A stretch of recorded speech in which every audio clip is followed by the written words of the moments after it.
Hi, welcome to another exciting episode of the Andre The Beast Crayton Show. Another exciting show.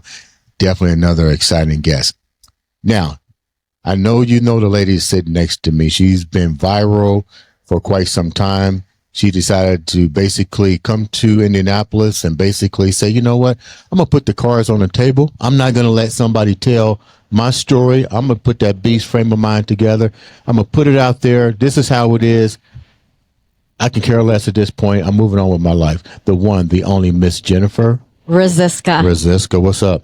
Not much. I'm having a great weekend with you. You did a very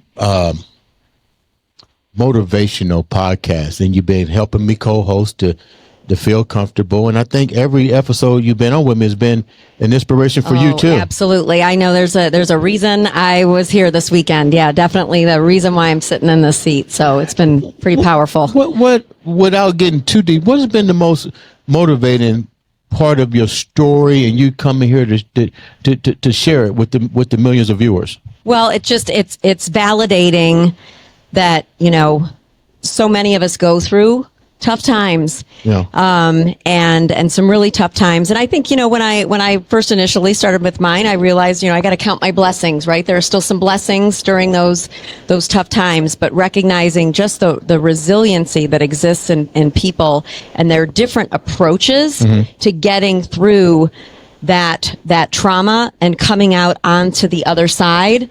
Stronger and better. It's just been so inspirational. I saw you turn up on the last show with the guys. I was, yeah. I was like, okay, here's some tissues. Yeah, you've got some great guests, great programs, and just a lot of inspiration coming. Thank you. To the way that the public. And I'm just so I was emotionally moved. I've been inspired, and I'm excited for what's ahead with what you've got going on here. Okay, now let's talk about this beautiful young lady with that smile. She's been smiling for a while. And there's a reason that she's smiling. Because when you're suffering from trauma, post-traumatic stress disorder, homelessness, and let me use this word, which a lot of people don't realize. This is what happens to a lot of people. It's not necessarily hopelessness, it's limitationless.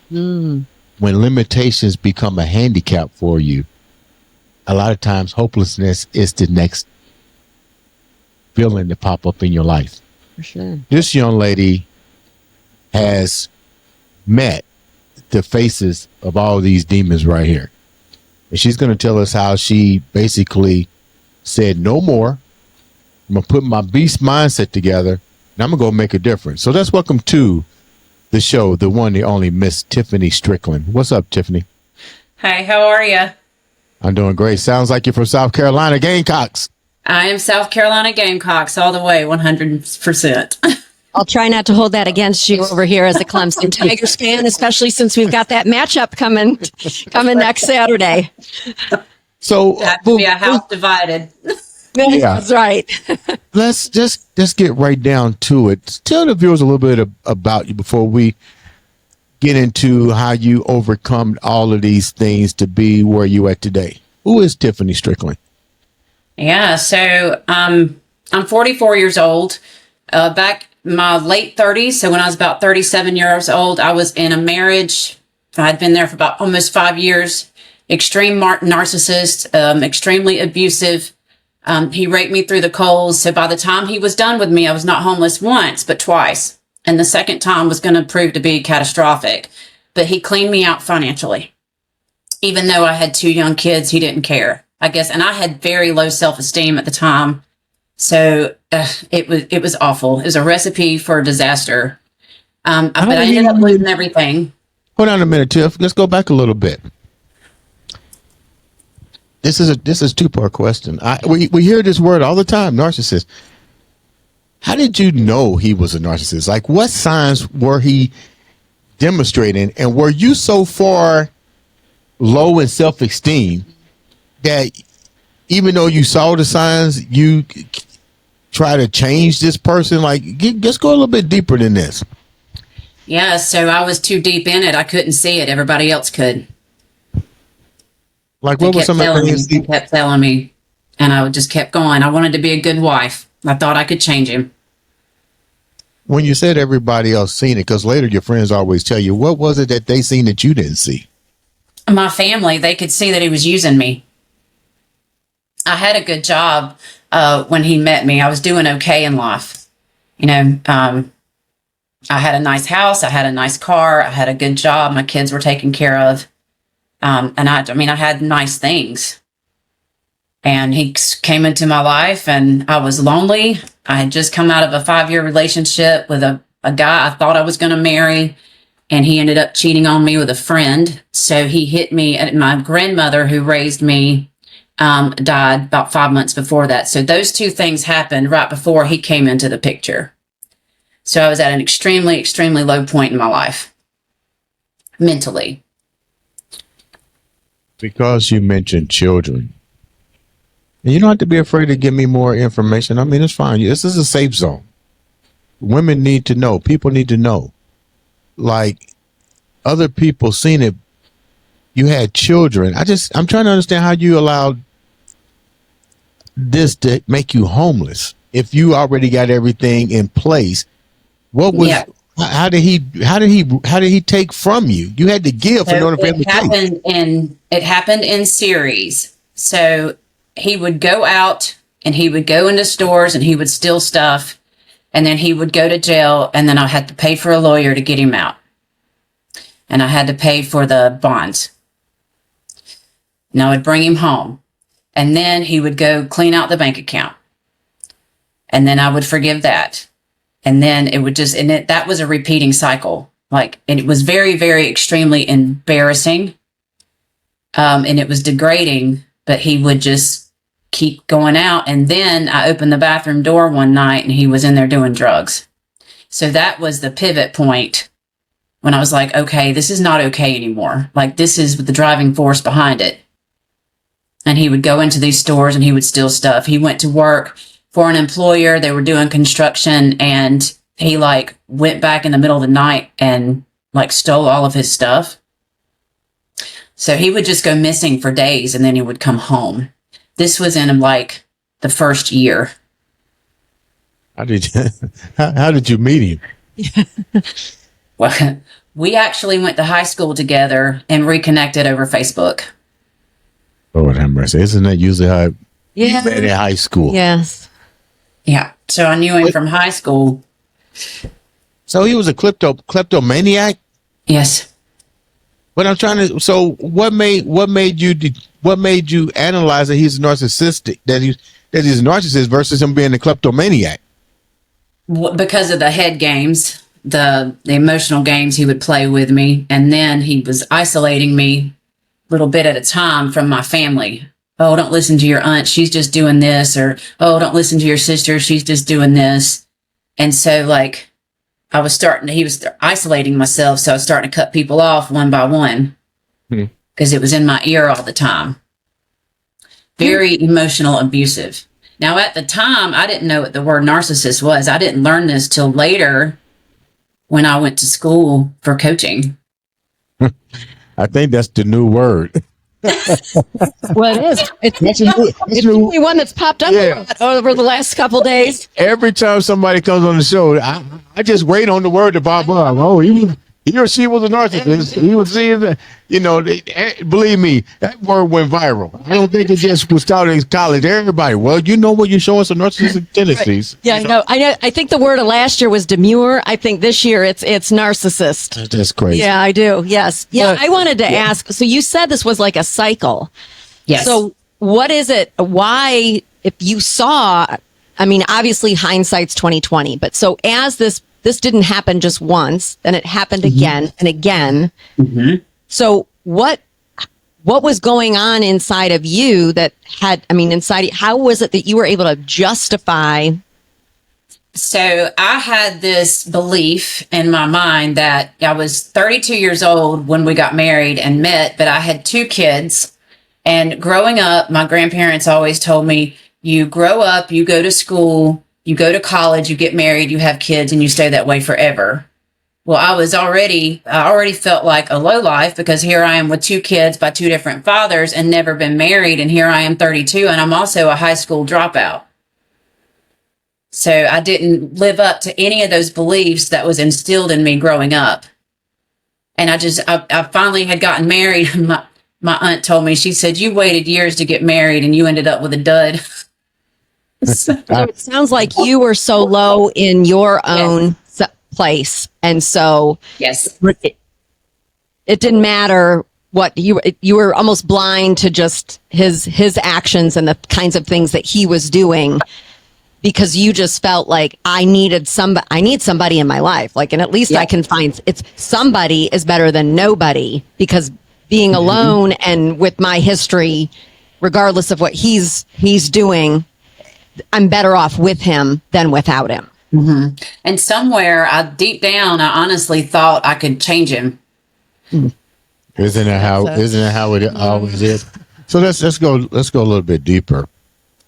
Let's go to the fact that you lost your house. There was no indications that you was about ready to lose your house. Did you lose your job, or how did all that happen? Your first time being homeless, not your house, but just being homeless the first time. What was those scenarios? Him going in and out of jail, or you just not being able to manage money? Did you lose money? So how did you become homeless? You don't have no money? He was like a vacuum. He just sucked money right out of me. And he went back to jail, and there I was paying all these lawyer fees and coming up with canteen money and having to pay all that. Well, it was so disruptive in my home that my emotional state was getting worse. I ended up losing my good paying job. So, and what was your parents saying? What was your parents and your family saying about, you got children? Mm-hmm. They were saying, he's using you. You need to get him out. He's using you. When was the final? Okay, so you took him back again, and and the same guy, you take him back, and you're homeless again. Yes. Where's child services? Where's child services? Well, child services never got involved. So it was more just an emotional roller coaster and a financial whirlwind. Where did you go? Doing all this stuff all the time. What was it like for you being homeless? You got kids now. Where did you go? What did you do? So the first time, my daughter went and stayed with her boyfriend at the time in high school. His parents let her stay there. And then me and my son stayed with a friend of mine at her house. And that was only for a couple of months until I got my tax money and I got back on my feet. And then I got us another house. And then he was in jail for like a good year after that. So you bonded him. He gets out on parole, I take it. And you take him into your house. Yep. A year later, yeah. He talked me into, I'll do good this time. It was like that every time. I promise it won't happen again. I'm going to do good this time. I love you. It's not going to happen. I mean, every single time that was how he got his foot back in the door. It's not going to happen again. And even during that year while he was in incarceration, that relationship then between you, it remained strong. Well, I still talk to him on the phone. Okay. Off and on. So as long as he could get me on the phone, he was always in my ear. And then in your head. Yep. Yeah. So now he comes home, paroles to you. How long did it take you to become homeless again? So I bonded him out in February of 2017. And he went back to jail in August of 2017. And by that point, I was in such another financial disarray that I was homeless come December. So my daughter had moved out and gotten her own place. They had like a roommate style thing where it was her and 4 other girls, and she paid rent. And my son went to go stay with his father during that time so I could get back on my feet. But it would prove to be awful. Is this where the post-traumatic stress disorder showed his face? Yeah. How did you get diagnosed with that? I was homeless for 18 months. Like, I lived in my car for the first 6 months trying to get a job, but I was so distraught because my son had to go live with his father that he couldn't stay with. It was almost like I was grieving the deaths of my children because I couldn't take care of them. And I was living in my car. And then I was just like in a mental, it was awful. It was awful. And then the people that I was staying with at the time, they didn't help at all. It was street people. So that was how I ended up. It was another set of like people I knew from high school that I had hooked up with through Facebook. Why didn't your child's father take you in? You'll have to ask him that, because I ask. You literally asked to stay with him. He knew you was in that situation, and he would not. And you got a kid together, a son, and he would not take you in, knowing that you living in your car. Wouldn't either. I thought that I was going to be staying with my aunts too, and they both told me no. Did they give you reasons? I have burned so many bridges with him in my ear. Oh, tough love now. Now it's tough love, yeah. And that was what I was told too in the end, coming out of it. You needed to learn. How did you stay strong? Because now you getting post stress. What I call it? Post traumatic stress disorder. Yep. Yeah. How are you keeping everything together, knowing that your kids? Well, your one daughter, she's okay, but your son is much younger, right? Mm-hmm. Yeah, they were 17 and 11 when that happened. How do you keep it together? I didn't. I lost it. I actually lost the will to live. I wanted to lay down and die every day for about 6 months. And it was affecting everything. I couldn't get on my feet. It was affecting everything that I did. Why was it so hard for you to find a job? Did you live in a small town? What's it like? Or did everybody know you was dealing with a loser? No, I would put in job applications, but I didn't have an address for one.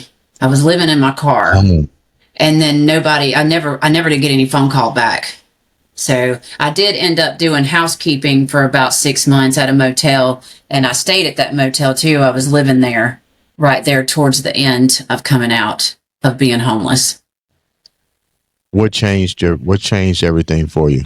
So, I had some really bad things happen to me on the streets by these people. I didn't, there's a code on the streets. I didn't know the code on the streets. I'd never lived on the streets.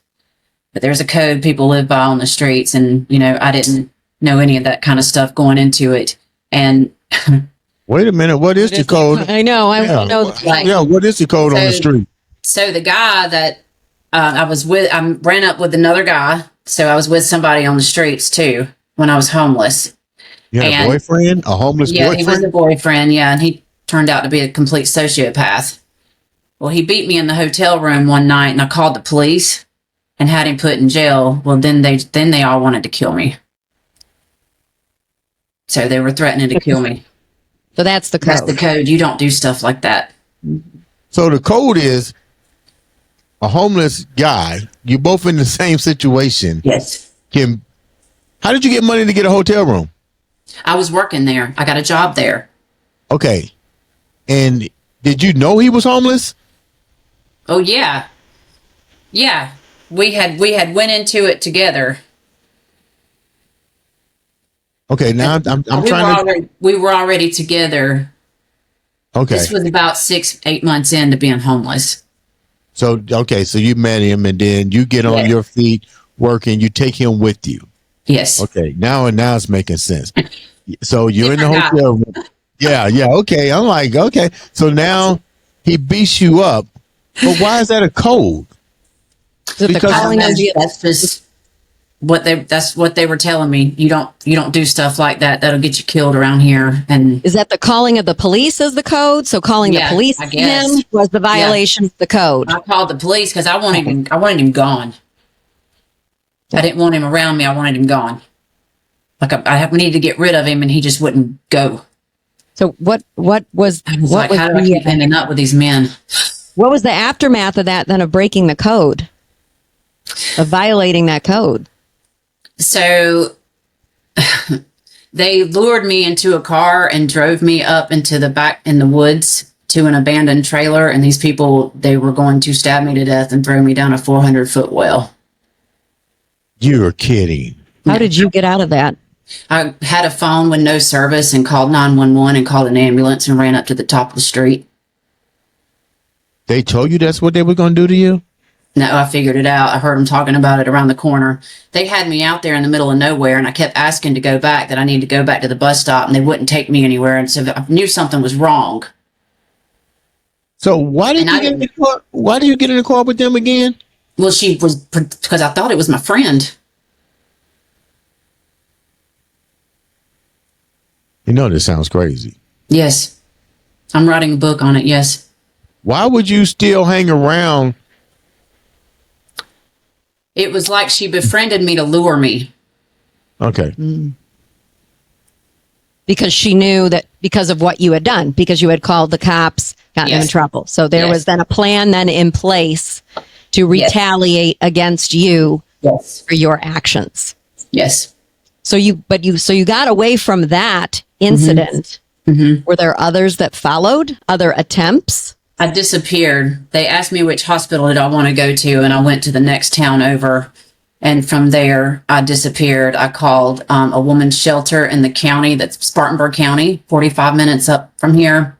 And they had like a van that they would take you back and forth to work, and then you paid every week out of your paycheck from there. So I went there. Like, I got completely out of Greenville. Okay. I left. I just disappeared. You now It scared me so bad I didn't want to run back into them. I mean, it was awful. That's where PTSD come in. That's what I was gonna. Yeah. Did he bond out of jail or something? How did he get word to people if he didn't have no money or resources? That I will never know the answer to.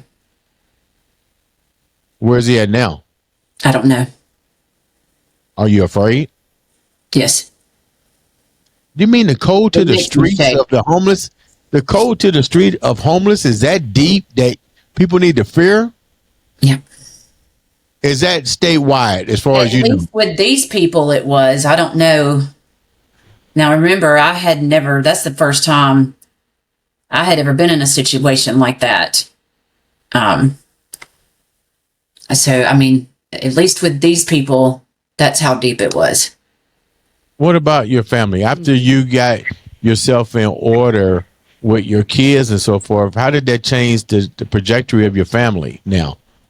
So, when I was living in the women's halfway house, going back and forth to work, I finally reached out to my daughter, and she reached back. So we sat down. We went to a Waffle House one morning and sat down, and we were like, well, we've got to fix this. We've got to mend this, and we've got to move forward.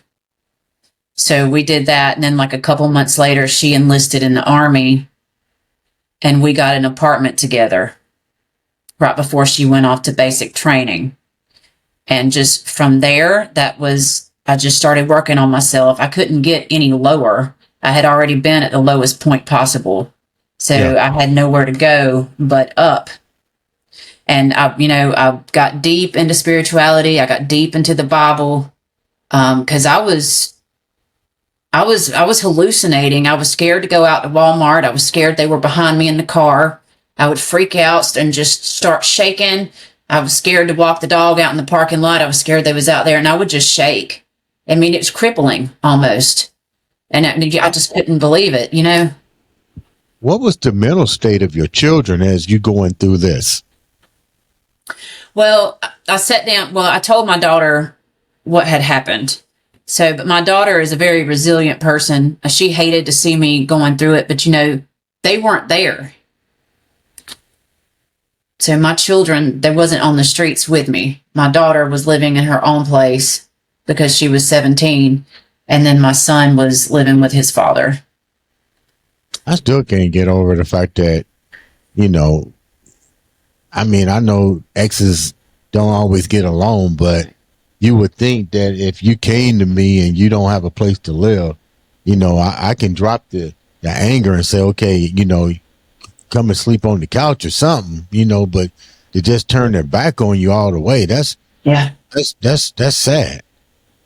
Now that you're on your feet, do you and him have a relationship? Has he ever stepped back and said, you know what, I should have been there for you, even no matter what we might have gone through? You're the mother of my child. I should have been a little bit more compassionate. No, he's never said that, but he did tell me that he's proud of how I turned out, that I have good character. I would hate to ask what he said before that. But you're smiling, so I mean that must be pretty good. Were you ever worried about child services and coming in intervening with your decisions? No. No, it was just chaotic. It was just a lot of emotional bullshit going on with, the stuff that he was doing. It was just causing chaos in the house with me, because he would leave and he would disappear, and then he would call from jail, and then he would be gone for 3 days, and I have to go bail him out, and it was just erratic. What steps did you take to change the whole trajectory? How long did that take? And more importantly, you must have really dig deep, because your coach, Tiffany Strickland, CHC, that just didn't come overnight. So how long did this process take? For me to transform my life? Yeah. Yeah. Yeah. It took a lot of deep inner work, but it took me about 12 months to completely change my mindset. First, I went to school for health coaching. An ad kept coming across my phone. I was like, well, let's check that out. So I was working third shift at Waffle House as a waitress. And I thought, well, I can swing it. It was like $300 a month or something for like 12 or 13 months. So I went, and then I started learning all these things like high vibrational eating, your mental state, limiting beliefs, how your brain works, how your body works, energy. I had never heard these words before. And I thought, wow, that's interesting. So I started trying some different things that I was learning in school for that. And then I started picking up books, like on subconscious reprogramming, neural rewiring. Then I started looking into meditation. Like I started going down a really deep rabbit hole. And then I figured out, I was like, well, this neural rewiring sounds really cool. It's like I can rewire my brain for positivity and abundance. Well, let's try that. I don't have nothing to lose from it. And sure enough, every negative thought that I had, I started replacing it with its positive opposite. And within about 6 months, I noticed that I was sitting on the couch one day and I was like, wow, I have not had one negative thought. Not one. My mind was at complete peace with itself. And so I just kept it up, and my life was transforming. Like all these opportunities was coming to me. All these great people were coming into my life, and it hasn't stopped, actually. So I had to get rid of the subconscious programming. And one of the best things that I did to change my self-concept, to my self-esteem, is that I got up every morning for 6 months and I said, I love myself. And I said it all day, every day, until my subconscious accepted that. It's life-changing. It is. The mind is so powerful. I mean, so very powerful. And, it's amazing how you're talking about like that rewiring, and then the magnetism that stems from that by doing that and rewiring it in a positive way, and then just how everything is just drawn to you. Good things are just drawn to you. What about your family gave you that tough love? Oh, they can't believe it. Like we just had Thanksgiving dinner today, and they're like, gosh, who would have thought, that you would run your own coaching business and be pulling other people up out of the dark. And it's just, you're not even the same person. I'm not the same person. What is it like to hear? What is it like to hear that from them? It's heartwarming for sure. Because I didn't have to be in the situation I was put in if somebody would have helped me. How does that make you feel with those I last was mad words? for a very long time. Yeah. How does that make you feel knowing that there was people capable of helping you, but on the other hand, you were still making the same unconscious mistakes? Yes. So I can get both sides of the table. Are you mad at them because they gave you tough love? Not anymore. I held a lot of heartache, animosity, and I was very mad for a couple of years. And finally, I was like, I've got to let this go. Like, it happened. It's over. You know, we're not there anymore. Let's move forward. And I let it go. I sat down and I wrote everybody a letter on, I'm pissed off that you did this to me, this to me, this to me, but I learned this lesson, this lesson, this lesson, and this lesson. And I do love you. I thank you. And I forgive you. And I mailed it to every one of them. I mailed it to about 12 people. And that was a huge release. Who was when you sent it to 12 people, who was the most impactful that you thought would be there no matter what? I know it would probably be all 12, but there's your sister. Why you say that? Yeah, my half sister. I would have thought that she would have stepped up and helped me when all that stuff was going on, but she was so embedded in her own stuff. She just was on. I thought it felt like she didn't even care. Like she knew what was happening. Was that act then part of that rewiring process that you had to go through? Writing those letters, was that part that it was. To dismiss those feelings of abandonment when you needed it most? So that was part of that rewiring process. Yeah, you can't carry all the energy in from the trauma. You can't have an identity shift if you're trying to carry traumatic energy in with you, because you won't be able to move because you keep thinking about it. You have to let it go. Like, forgiveness is actually a selfish thing. It's for you to be able to move on. Explain that a little bit. What that forgiveness is selfish. Yes. Selfish. Yes. Yeah. So it's for you. A lot of people are like, oh, I'm not going to forgive them for what they did to me. And then they just hang on to it for years and years and years. But if you think about it, you're still giving your power away to that person.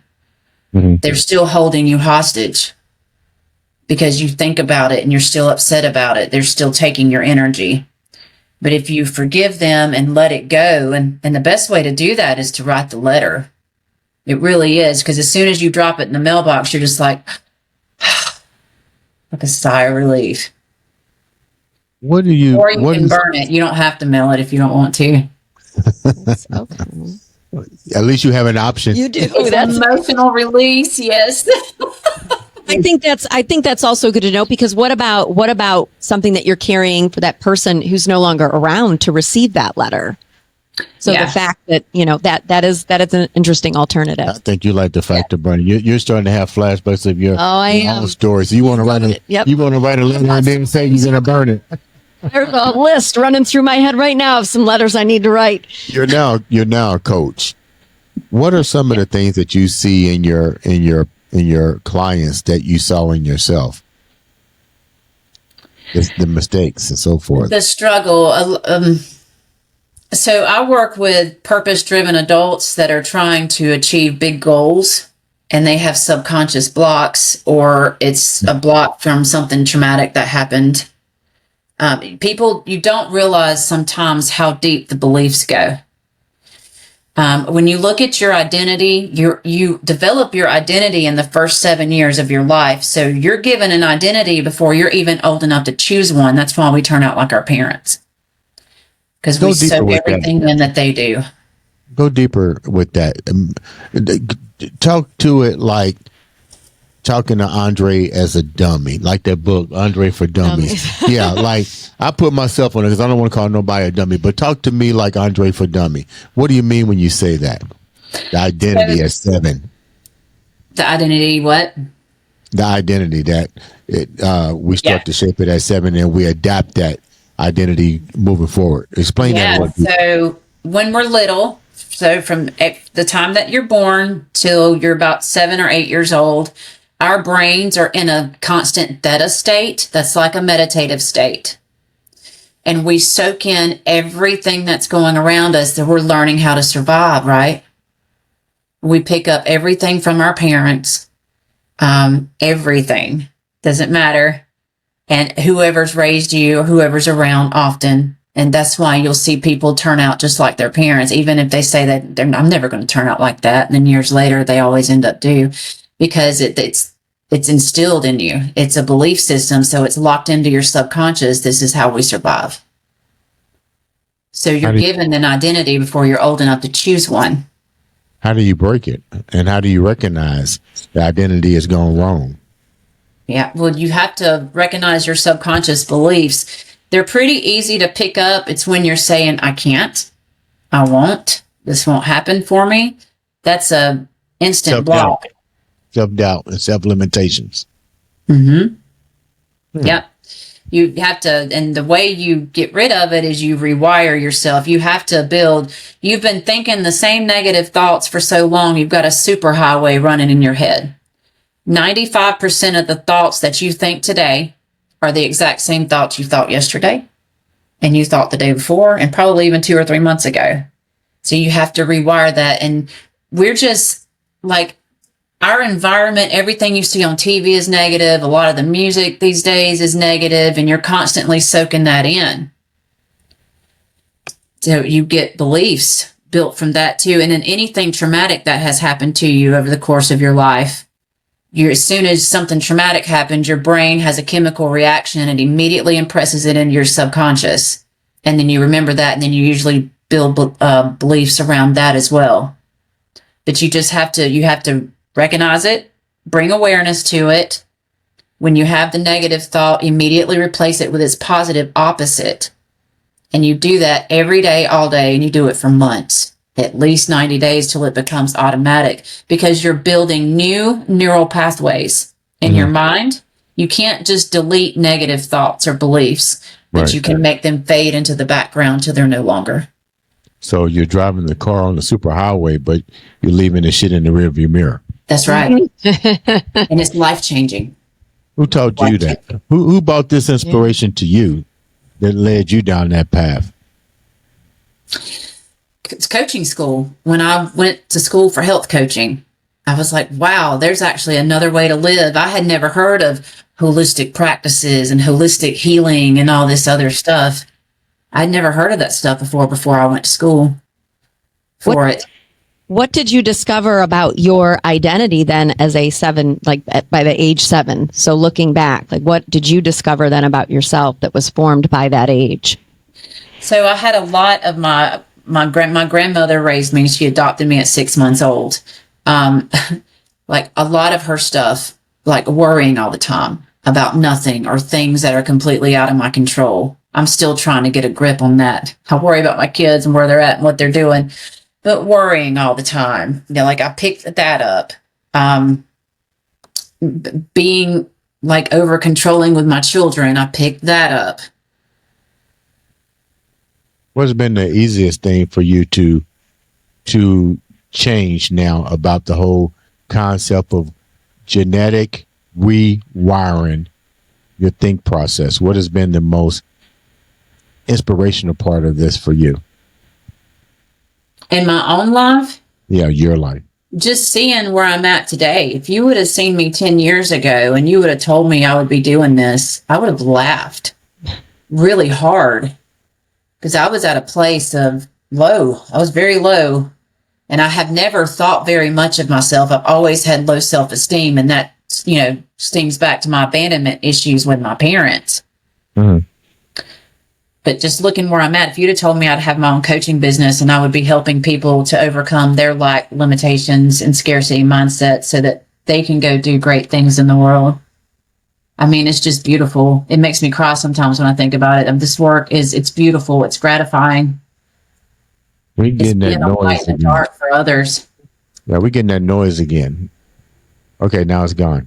Okay, there we go. Is that a spiritual noise that's going in the background? Is that a vibrational frequency we're hearing in the background? It's coming in when it wants to. You know what? Your story is really cool. I like it. There's some struggle here. There's some mistakes, but I noticed throughout the whole show you have not stopped smiling. Yeah. You're full of joy. And how does that make you feel right now, knowing that Were you smiling this much when you was going through this stuff with the kleptomaniac narcissistic guy? No, I was crying all the time. No, it's such a, when you rewire your neural pathways for positivity, success, and abundance, and you instill new beliefs into your subconscious, my world is magical all the time. I meet awesome people all the time. Good things happen to me all the time. And that's because I believe that good things are going to happen to me and I expect it. It's magical without the shrooms. It's funny because we talk about that quite often on this platform, that if you believe it and you keep saying to yourself, these things will happen to you. I think limited beliefs keep people prisoned. Yes.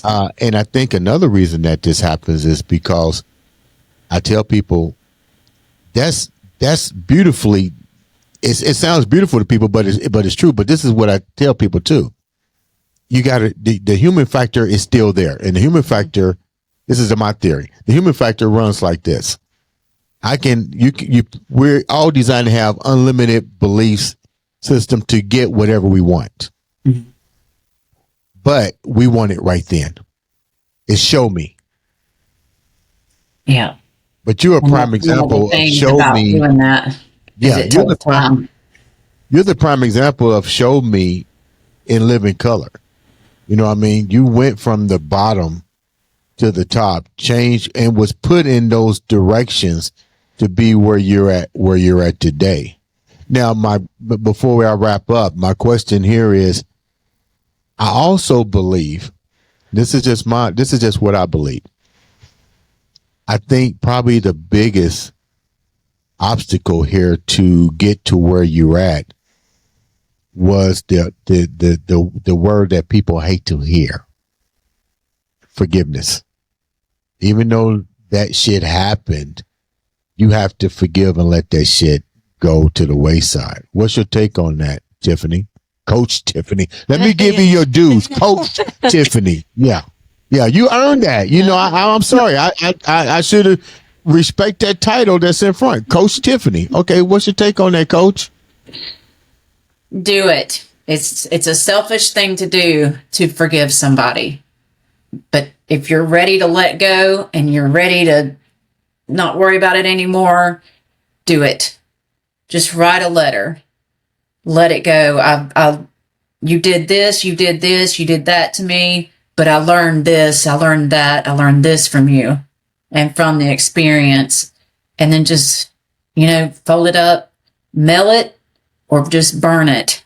Or walk across the street. It's an emotional release. Wait a minute, or walk across the street to the mailbox. I know where you're going with that. Yeah, isn't it funny? She's been on here talking about her journey, and it's funny. So now this guy that you was having the difficult time with, that put you in this, we put ourselves in that situation. Now all you gotta do is just go take Coach Tiffany's advice and just say, instead of being mad about it, here's a letter. Oh, I sent it. Oh, I burnt it too. Yes, yeah. He's referencing my 23-year marriage that is ended, but my ex-husband is with my next door neighbor. So he's referencing writing the letter and just having to walk next door. Hey, I'm just going by Coach Tiffany's advice. She said, put the letter in the box or you can burn it. At least Yeah, you can burn it. So Tiffany, how has your life been now? You're a coach. You've been blessed with abundance. You keep getting abundance. You're living proof that genetic rewiring, teaching ourselves how to rewire the highway of our mind, can easily. I'm not going to say it's an easy trip because it wasn't easy. You had the obstacles you had to go over. But I think what made you successful at becoming Coach Tiffany Strickland is consistency. And I tell people, in order to do anything, my biggest thing is you have to be consistent. When people ask me, why do I keep doing what I do? I say, I don't do what I do. I keep being consistent at it. Consistency. Consistency and repetition. Thank you. Consistency and repetition. Yep. You look so beautiful. Your smile is so energetic. I can feel the energy. Yeah, it's infectious. And Oh, well, did you ever carry the bad part along with you for a long period of time? How easy was that for you to just let it go and say, you know what, I deserve a lot more than this? It wasn't easy for me to just let it go, but I figured if I'm going to do this, I'm going to do all this self-growth stuff. That couldn't go with me where I wanted to go. I couldn't keep hanging on to it because it couldn't go with me.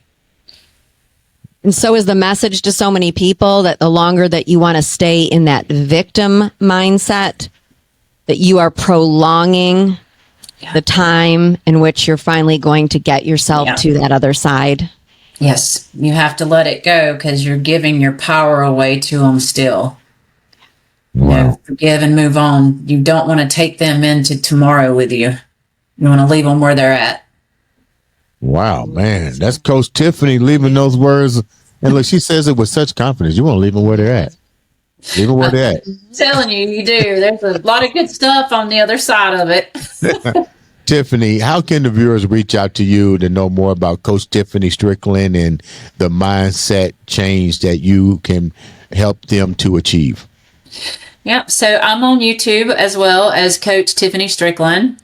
Also, I'm on TikTok as @transformation_coach. And then you can find me on my website, stan.store/Tiffany Strickland. Sounds like a winner. And before we wrap up, congratulations to you for coming clean and keeping that beast mindset and saying for once and for all, you're going to take back control of your life. You're going to rewrite the narrative the way that it really happened. You got your family back. You got your house back. You just heard Coach Tiffany give you advice. Go take the letter and put it in the mailbox. You know, you don't have inspiration from the 4 guys and all the other people, man. You've been getting all kind of stuff today, man. If you ain't genetic hardwired yet, you got a problem. Yeah, I know.